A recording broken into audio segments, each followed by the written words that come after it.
To start your type project, we're going to first go to Create New. Then we can choose a default Photoshop size. You can decide what size you want to use, but try to use 300 pixels per inch. And click Create. From there, we're going to make a new layer. So in our Layers palette, click the little plus symbol that adds a fresh layer in. And then we're going to be adding in our very own gradient. So this is going to be a gradient for the color of the text that we're going to be creating. You can also change that later on if you so choose. And depending on what you had been using most recently in Photoshop, you might have the gradient tool visible or it might be hidden behind one of the other tools here. So we'll just select it right there. In the top area here, this is what the gradient is going to look like. You can choose from a bunch of presets. Find something you think is interesting, click on it, then click OK. Now the way the gradient tool works is you're going to be clicking down once and then dragging the cursor. Once you let go, that ends the transition between the two colors that you've chosen. Where I begin my click, in this case, will be yellow. Where I end and I release the mouse, I'm going to be having it this green. You can decide if you want to go at an angle or up and down. If I go for a real narrow transition, you'll see how it just doesn't really transfer a whole lot. You can decide how you want to do it, and you can keep going until you're happy with how it looks. I'm going to go with this right here. The next thing we're going to do is switch over to the Type tool. Now, we're going to be working with a Type Mask tool, and you can decide. I think probably the easiest is to use the horizontal Type Mask tool. Along the top there's a lot of options to change things, but I would highly suggest clicking this little symbol here, which brings out a box right here that will give you some more options for changing things. With this option open, we're just going to type in the first letter. In this case, I write the letter E. I can move the letter around, and I can also highlight it to adjust what type of font it is. So you'll see how I click that little down arrow. If I just hold over the font, I can adjust which type of font I'll be using. I think for this one, I'm just going to put in that type of font.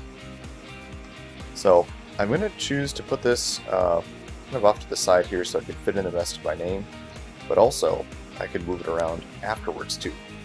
To adjust the size, I can click on this little symbol here that shows the letters, and I can drag it higher or lower to change the size. You can also just click this down arrow and go with some numbers that are in there, but that may not work best. So I usually click and drag. Alright, once one letter is in there, we click out. I'm just going to go to a random tool, so the Move tool, and I'm going to click back in. Now this is really important. Hold Shift on your keyboard because that's how you add into a selection. So I'm holding Shift, I'm clicking down again. I'm going to put in my next letter, in this case an A. And I'm going to change my font. You don't have to, you can if you like. There we go. And I'm going to move this one to overlap the B a little bit. You can decide what you want to do. They don't have to be overlapping or not. It's up to you. I'm going to go in and do my next letter. Holding Shift again when I add my next letter in. If you don't hold Shift, it won't add to the selection when you are working with them. It'll just start it all over again. So choose a different font. There we go. Choose a different size if you like. Move it into its place. Last letter for me. Again, hold Shift. And then I'm going to put T. And I'd like to change font again here. Do a nice large T at the end. Alright, going back to the move tool. So, as you can see, my letter is all within a selection. Learned about selections before. Whenever you see those dancing ants, you know that we've got the selection. So to make this on its own layer, you can do a number of things. I think what I'm going to choose to do on this one, though, is just click on any select tool, then hovering over the name, I'm going to right click, and I'm going to do a layer via cut. So what you'll see happened here in my layers palette is that I've got my name on its own layer, and below that I've just got a cutout of my name. So there's my name, here's the cutout of my name. Kind of cool how you can have two versions of your name in there. So the next thing I can do is I can move this around how I want. I'm going to create a new layer below it, and I'm going to add in a gradient on there as well. You can choose if you want to do something similar. Maybe I'll stick within the greens. I'll pick something a little bit different that makes it pop out a bit more. So I created a new layer, and I'm going to do a gradient on that one to really make my name stand out. Alright, the last thing I'm going to do is I'm going to add in some effects around my name. So I'm going to right click on the text for the layer.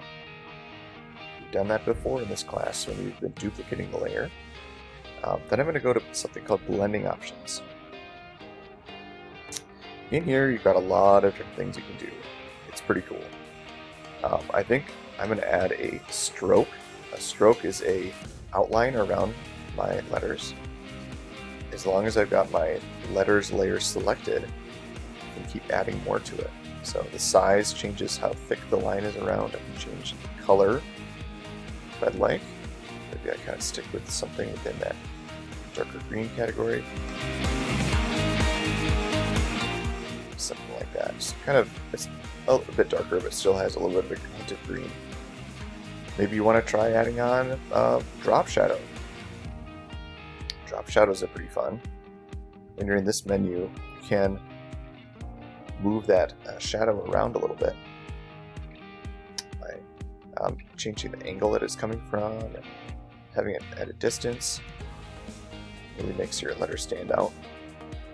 You can even try something within like an outer glow or inner glow. Just try something that will make it really unique. Right, after you've got your name done, that'll earn you the 5 points. Remember to save it. You're going to go up to the File menu on the top of Photoshop. Then go down to Save a Copy. Make sure to change the format to JPEG. And then save it somewhere where you know where it is, at your desktop. Give it a name that makes sense, like your name. Then click Save. Turn that in. If you want to continue on for 10 points, watch the next video.